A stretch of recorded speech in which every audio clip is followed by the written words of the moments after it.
everyone, we're here with Brent Koning, the gaming guy, the EVP of Dentsu Gaming, head of games. I don't know, what other ways are there to actually introduce you, but... I think that's probably the best. Yeah, so I picked top 3 that I love. Yes, chief gamer. Chief gamer at Dentsu, and probably, among all the people that I know. Really nice to be here with you. Absolute pleasure. So, Brent, the reason why we're here is because just a couple of days ago, we released, fresh from the oven, this massive report on the state of the gaming industry. Before that, before we make this deep dive into the report itself, a few words about yourself. How did you appear at Dentsu, and how have you been? It feels like I appeared at Dentsu. Well, I've really started my career at agencies, then started my gaming journey at Microsoft on the Xbox team. And that led me to a couple other stops in the agency world, but then I landed at EA. So I've worked at little tiny agencies and big, huge publishers, big companies, but never at a big agency. So we combine the two, and then ta-da, Dentsu. Exactly. And then it appears. So I'm just coming up on 2 years now. Me too. Exciting, yes. Yeah. And this report is great because this is a follow-up to a report that we published right when I first started. And so this is kind of round 2 of state of the gaming industry. We keep saying that everybody's a gamer. And the report says, not to mix the figures, 84% of internet users from 16 to 64 can be actually described as gamers, because those are people who actually play video games on PC, on mobile, on gaming consoles, whatever the platform is. My question to you is, what is a game? How do we define the game itself? Ooh, that's a good question. Everybody asks what the definition of a gamer is. I knew. Yes. That's why. So when you actually define game, it can be anything. Look at tabletop and card games, obviously gambling, and like the definition of a game is it varies. But I think when we start talking about video games, we start talking about brands, media, and advertising, and how it all kind of comes together. We talk about just like the passing of time, right? If you look on the train, like on my way on the train this morning, everybody's on their phone. If we polled every single person that came off the train, like, are you a gamer, right? Yeah. More than half would say no. And so... But they actually are. They just don't know. Literally, they have a game on their phone in their hand, right? And like in their pocket. So, and I think that's like the beauty of now Dentsu's angle in our relationship with our clients is we have broadened that definition. And that's like kind of the point of the report as well, is to really like broadly talk about video games in a more like safe, calculated manner that's really safe for brands to come take part in. So if, let's say, every night, and that's a true fact, I open my New York Times app and I do my Wordle routine at midnight, that means that I'm a gamer. Yeah, agreed. Yeah, and most people don't consider that, but I think the attach of game to phone, and like the passing of time, like that's your kind of Venn diagram of like how it starts to define like one end of the spectrum. The other side of the spectrum is much easier, right? Like you have a PC, Nintendo, PlayStation, whatever. That's easy. Those are easy things to kind of calculate. What's harder is me broaden the definition. And if like your folks, as an example, do they have a singular game on their phone? Are they gamers?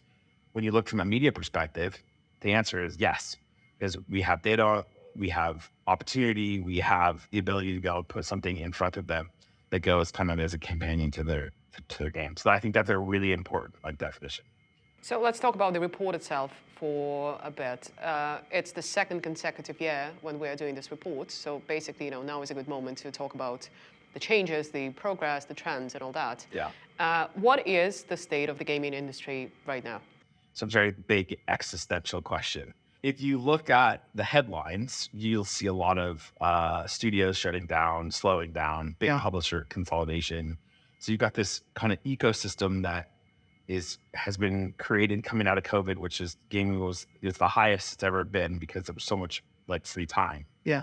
And coming out of COVID, you have these incredibly high expectations because you've been spending all this time with games. Right? Then life hits back, and then all of a sudden you're less of a gamer, right? Totally. Yeah. So we've seen consolidation, you've seen major acquisitions, right?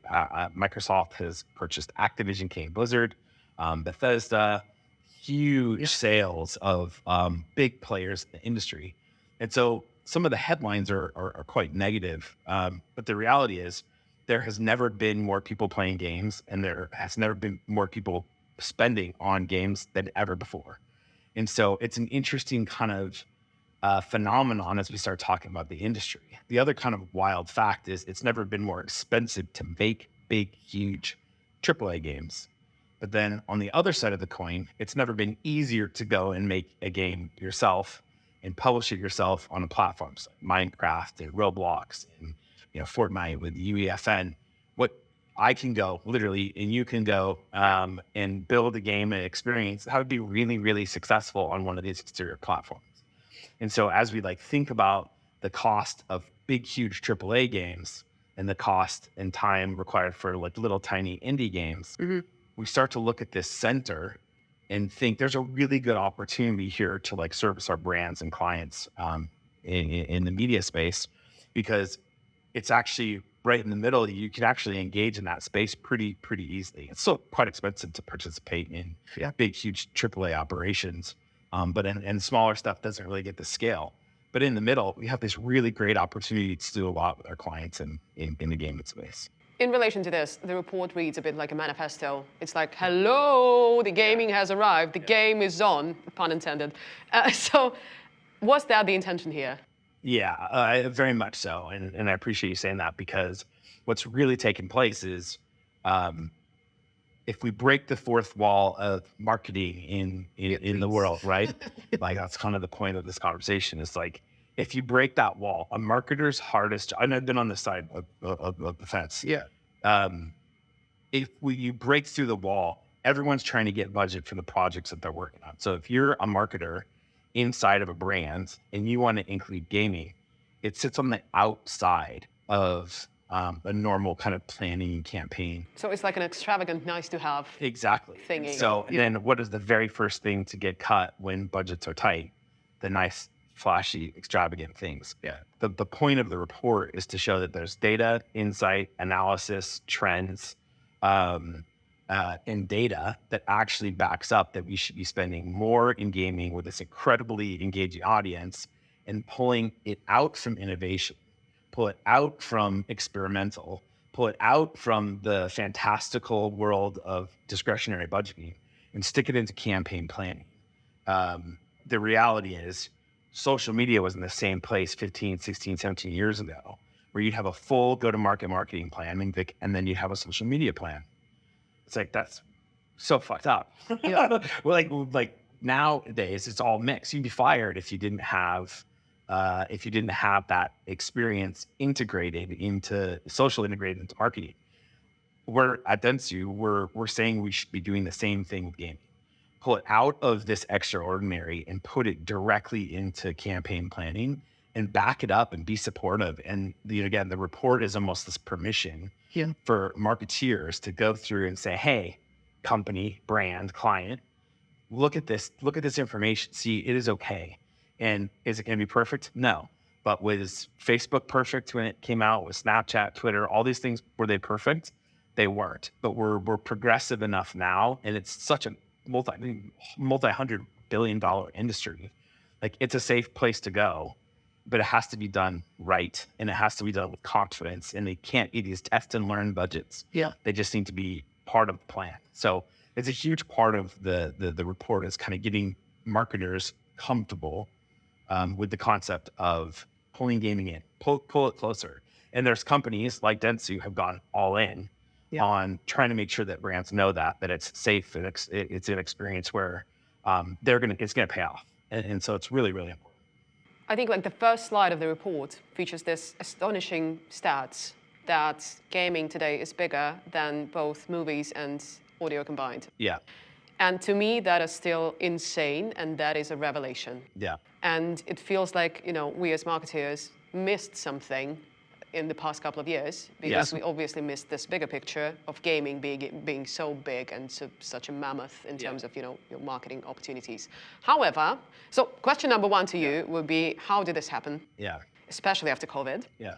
The second question would be, we have another series of reports, ad spend, looking into, marketers and CMOs and companies spending their marketing budgets on things. Yeah. And over there, I think the exact number is less than 5% of overall marketing budgets are being spent on gaming and advertising within gaming. How would you explain this discrepancy then? It's a really good question, but zoom up a level. First off, I think the 5% number will change this year. Like it will go up to. I will boldly say 10%.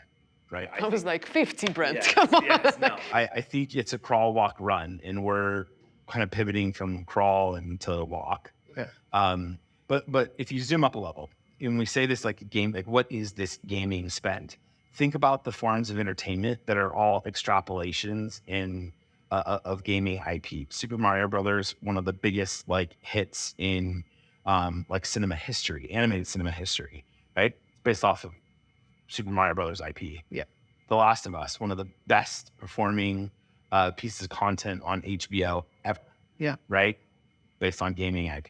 When you look at the things that are taking place in sports and what's happening in esports and these parallels between, media rights and commercial, like all of these things have these adjacencies in, call it traditional entertainment.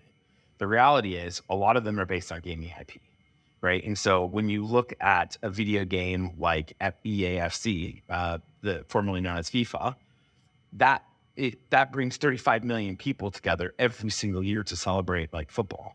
Like it is part of and woven into the fabric of sport. Right. It's part of the culture, apparently. Totally. And if you go to Japan, you walk down the street, you won't see there will not be a street that you go down in, the populated parts of Tokyo that isn't littered with video game IP, anime, right? Licensing and toys and cards and games and tabletop. There are all these derivatives of gaming. So, it's all, we talk about, is it part of pop culture or is it just part of culture? My argument is we can kind of delete the pop. It's really become, it's really just become part of culture, right? Like talk about digital natives, like not knowing a world without the internet. Well, there's gaming natives as well, like not knowing a world without gaming. Like my first consoles weren't connected to the internet, which is kind of wild to think about now. We're talking about our devices and everyone's kind of connected. Yeah. But this like very kind of analog kind of gaming genre of entertainment, it's just gone leaps and bounds. So why it's so big is because it's on, this thing's what, 12 years old, 13 years old, the iPhone? Yeah. Right? Video games have been around for 40 years. And console-based games, like less than that, but incredibly popular. There's over 120 million connected PlayStation consoles out there right now connected to the internet. Like that's wild. That's a crazy way to consume content in entertainment. So I think that's how it gets like big in scale. That's where that kind of comes from. Why the ad spend is there hasn't been great places to go and do it, right? And full transparency, like media agencies haven't been great at putting it in. There's some really good examples. Our competitors, people in the industry, there's really good stuff happening, but just not at the clip rate. It's so much easier to go and sell a sports commercial package because it's been around forever and 99% of humans know what Manchester United is. Yeah. Period, right? It's much harder to explain what that means when you start talking about video game IP, Super Mario Brothers, Tomb Raider, Lara Croft. Like these gaming IPs are big, but in some cases they're not. It just hasn't taken off. And so when you add the risk factor of not wanting to screw up a marketing plan, that's where that percentage is lower. So again, what we're trying to do as a network is largely based on education and bringing people up to speed, but also giving them the opportunity to have like a safe environment to go and permission, back to the reports, like purpose, permission to go and pull that stuff in and work with our planning teams. Like our gaming team works with planners just as much as we work with marketers. And so it's like, we have to get upstream to really go and impact those plans. It just takes time. So if you're on a 3-4 year deal with your media agency and they don't believe in gaming, it sometimes can be 2, 3, 4 years until you're ready to go and absorb a strategy. And so, our pitch to clients and our like kind of direct candidness with clients is we actually don't want to work with you if you don't have a gaming strategy. Okay. If it's just like sprinkling it in here or there, doesn't work. And it's not worth it. It's not worth spending $1, let alone a million on gaming, a gaming campaign if you don't have a really clean strategy. Some companies, their strategy might be, we're not going to have a gaming strategy. And that's okay. Yeah. But don't spend money on it. And I think that's like the perspective that we're holding is like, let's be really smart marketers and integrate upstream so we have a really good, clean plan that's safe, that's integrated into all the other kind of parts of the campaign. And it will allow for, we'll see the success. I mean, you can read it in, as part of like the takeaways from the report. These are highly educated, tons of discretionary income, parents that are looking for safe opportunities to go through and spend and engage with gaming. And they're already doing it. You did it on the train in, like I did it on the train in, right? So every day it's part of that process. So we just need to get smarter. So reverting to our initial starting point of this conversation, everybody's a gamer. It's okay to be a gamer. Marketers, use it wisely.